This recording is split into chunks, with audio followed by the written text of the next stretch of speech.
Hi friends, welcome to Renna Samayal. இன்னைக்கு என்ன சமையல் பார்க்க போறோம்னா ரொம்ப சுவையான மணமான மாங்காய் போட்ட பாறை மீன் குழம்பு கூடவே நல்ல மொறுமொறுப்பான நெத்திலி மீன் சில்லி தான் பார்க்க போறோம். ரெண்டுமே ரொம்ப சுவையா இருக்கும். எளிமையான முறையில ரொம்ப சுவையாவும் மணமாவும் இந்த மீன் குழம்பு நெத்திலி மீன் சில்லியே செஞ்சிரலாம். நெத்திலி மீன் சில்லி கொஞ்சம் கூட மசாலா உதிராம நம்ம செஞ்சிருக்கோம். அந்த சுவையான மீன் குழம்பு நெத்திலி மீன் சில்லி எப்படி செய்யறதுன்னு வாங்க பாத்துறலாம். வலப்பாறை மீன் குழம்பு பண்ண போகிறோம். அதுக்கு 4 டேபிள் ஸ்பூன் அளவுக்கு எண்ணெய் சேர்த்துக்கலாம். எண்ணெய் சூடாகி வரட்டும். எண்ணெய் சூடாயிட்டு இதில் 1 டேபிள் ஸ்பூன் அளவுக்கு கடுகு சேர்த்துக்கலாம். கூடவே 1.5 டேபிள் ஸ்பூன் அளவுக்கு வெந்தயம் சேர்த்துக்கலாம். கடுகு வெந்தயம் நல்லா பொரிய ஆரம்பிச்சிருச்சு. கொஞ்சமாக கருவேப்பிலை சேர்த்துக்கலாம். அதுக்கப்புறமா மிக்சியில் சேர்த்து அரைச்ச 20 சின்ன வெங்காயம் விழுது சேர்த்துடலாம். கூடவே 2 தக்காளி பழம் விழுது எல்லாத்தையும் சேர்த்துட்டு நல்லா கலந்து விட்டு வதக்கலாம். வெங்காயம் தக்காளிலாம் இந்த மாதிரி அரைச்சி விட்டு செய்யும்போது ரொம்ப சுவையாக இருக்கும். மீன் குழம்பு நல்லா வதக்கி விட்டுடலாம். நான் இந்த மீன் குழம்புக்கு தேங்காய்லாம் சேர்க்க போகிறதில்ல. அதனால தான் குழம்பு திக்னஸ்க்காக வெங்காயம் தக்காளிலாம் அரைச்சி சேர்த்துருக்கேன். இந்த மாதிரி அரைச்சி சேர்த்து செய்யும்போது மீன் குழம்பு நல்ல சுவையாக இருக்கும். ஒரு முறை இந்த மாதிரி ட்ரை பண்ணி பாருங்கள். நம்ம சேர்த்த வெங்காயம் தக்காளிலாம் நல்லா வதங்கி வந்துருச்சு. அரைச்சி சேர்த்துருக்கனால இது சீக்கிரமாகவே வதங்கி வந்துடும். அதுக்கப்புறமா குழம்பு மிளகாய்த்தூள் 5 டேபிள் ஸ்பூன் சேர்த்துக்கலாம். கூடவே கொஞ்சமாக மஞ்சள்தூள் சேர்த்துக்கலாம். மீன் குழம்புக்கு தேவையான அளவுக்கு உப்பு சேர்த்துக்கலாம். சேர்த்துட்டு நல்லா கலந்து விட்டு வதக்கலாம். ஒரே மாதிரி மீன் குழம்பு செய்யாமல் இந்த மாதிரி வெங்காயம் தக்காளிலாம் அரைச்சி ஊற்றி நம்ம செய்யும்போது குழந்தைங்க ரொம்ப விரும்பி சாப்பிடுவாங்க. வெங்காயம் தக்காளிலாம் அவங்க சாப்பாட்லேருந்து ஒதுக்க மாட்டாங்க. இப்போ நம்ம சேர்த்த வெங்காயம் தக்காளிலாம் நல்லா வதங்கி மசாலா தூளோட பச்சை வாசனை போயிடுச்சு. அதுக்கப்புறமா சின்ன லெமன் சைஸ் புளியை தண்ணியில் ஊற வச்சு கரைச்சி வச்சுருக்கேன். புளி தண்ணி சேர்த்துக்கலாம். கூடவே மீன் குழம்புக்கு தேவையான அளவுக்கு தண்ணி சேர்த்துக்கலாம். தண்ணி சேர்த்துட்டு நல்லா கலந்து விட்டுடலாம். மீன் குழம்பு கருப்பாக இருக்கிறதுனால எப்படி இருக்கும்னு நினைக்காதீங்க. இது பழைய புளியில் மீன் குழம்பு செய்யும்போது ரொம்ப சுவையாக இருக்கும். அதனால தான் மீன் குழம்பு நம்ம புளி தண்ணி சேர்க்கும் போது கருப்பு கலராக இருந்தது. தண்ணி புளி தண்ணிலாம் சேர்த்துட்டு நல்லா கலந்து விட்டாச்சு. எல்லாமே சேர்ந்து நல்லா கொதிச்சு வரட்டும். குழம்பு நல்லா கொதிக்க ஆரம்பிச்சிருச்சு. சைட்லேயும் எண்ணெய் பிரிஞ்சு வர ஆரம்பிச்சிருச்சு. இப்போ இதில் நம்ம சுத்தம் பண்ணி வச்சிருக்கிற வலப்பாறை மீன் சேர்த்துக்கலாம். இந்த பாறை மீன் குழம்பு ரொம்ப சுவையாக இருக்கும். மீன் சேர்த்தாச்சு. அதுக்கப்புறமா சுத்தம் பண்ணி வச்சிருக்கிற மாங்காய் சேர்த்துக்கலாம். ஒட்டு மாங்காய் சேர்க்குறேன். மாங்காய் போட்டு மீன் குழம்பு வைக்கும்போது மீன் குழம்பு நல்ல சுவையாக இருக்கும். மீன் மாங்காய் சேர்த்துட்டு நல்லா கலந்து விட்டுறலாம். எல்லாமே சேர்ந்து நல்லா கொதிச்சு வெந்து வரட்டும். மீன் மாங்காய்லாம் சேர்த்து நம்மளோட மீன் குழம்பு நல்லா கொதிச்சிருச்சு. மீன் மாங்காய்லாம் நல்லா வெந்து வந்துருச்சு.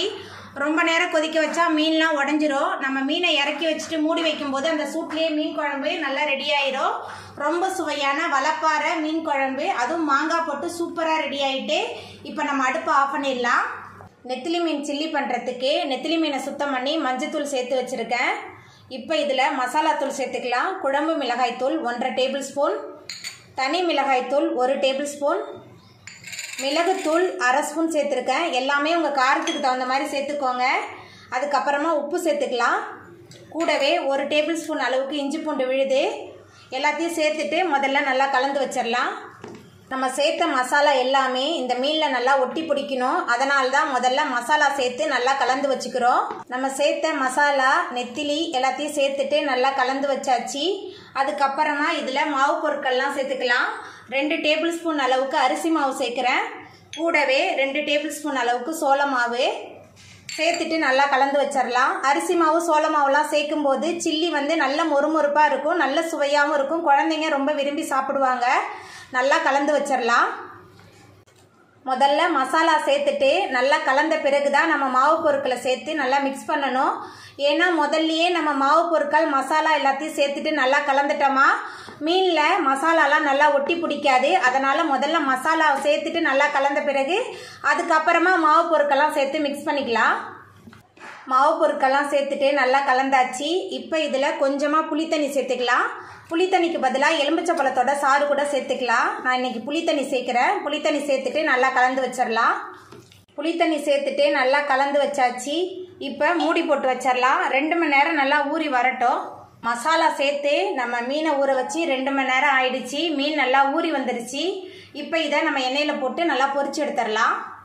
நெத்திலி மீன் சில்லி பண்ணுறதுக்கு அடுப்பில் கடாய் வச்சுருக்கேன். இப்போ மீன் பொரிக்க தேவையான அளவுக்கு எண்ணெய் சேர்த்துக்கலாம். எண்ணெய் சூடாகி வரட்டும்.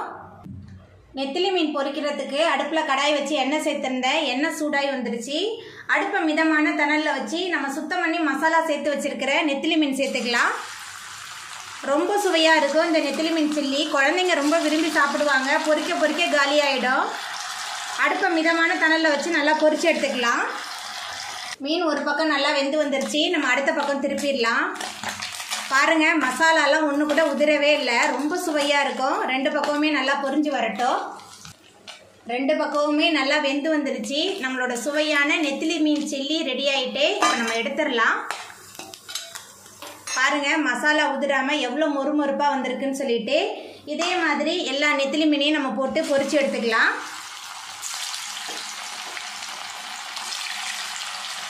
அவ்வளோதாங்க, ரொம்ப சுவையான மணமான பாறை மீன் குழம்பு நெத்திலி மீன் சில்லி சூப்பராக ரெடி ஆகிட்டு. இந்த சுவையான மீன் குழம்பு சில்லியை நீங்களும் உங்கள் வீட்டில் செஞ்சு பாருங்கள். இந்த வீடியோ உங்களுக்கு பிடிச்சிருந்தா லைக் பண்ணுங்கள், ஷேர் பண்ணுங்கள், கமெண்ட் பண்ணுங்கள், சப்ஸ்கிரைப் பண்ணுங்கள். அப்படியே பக்கத்தில் உள்ள பெல் பட்டனையும் கிளிக் பண்ணிடுங்க. நன்றி.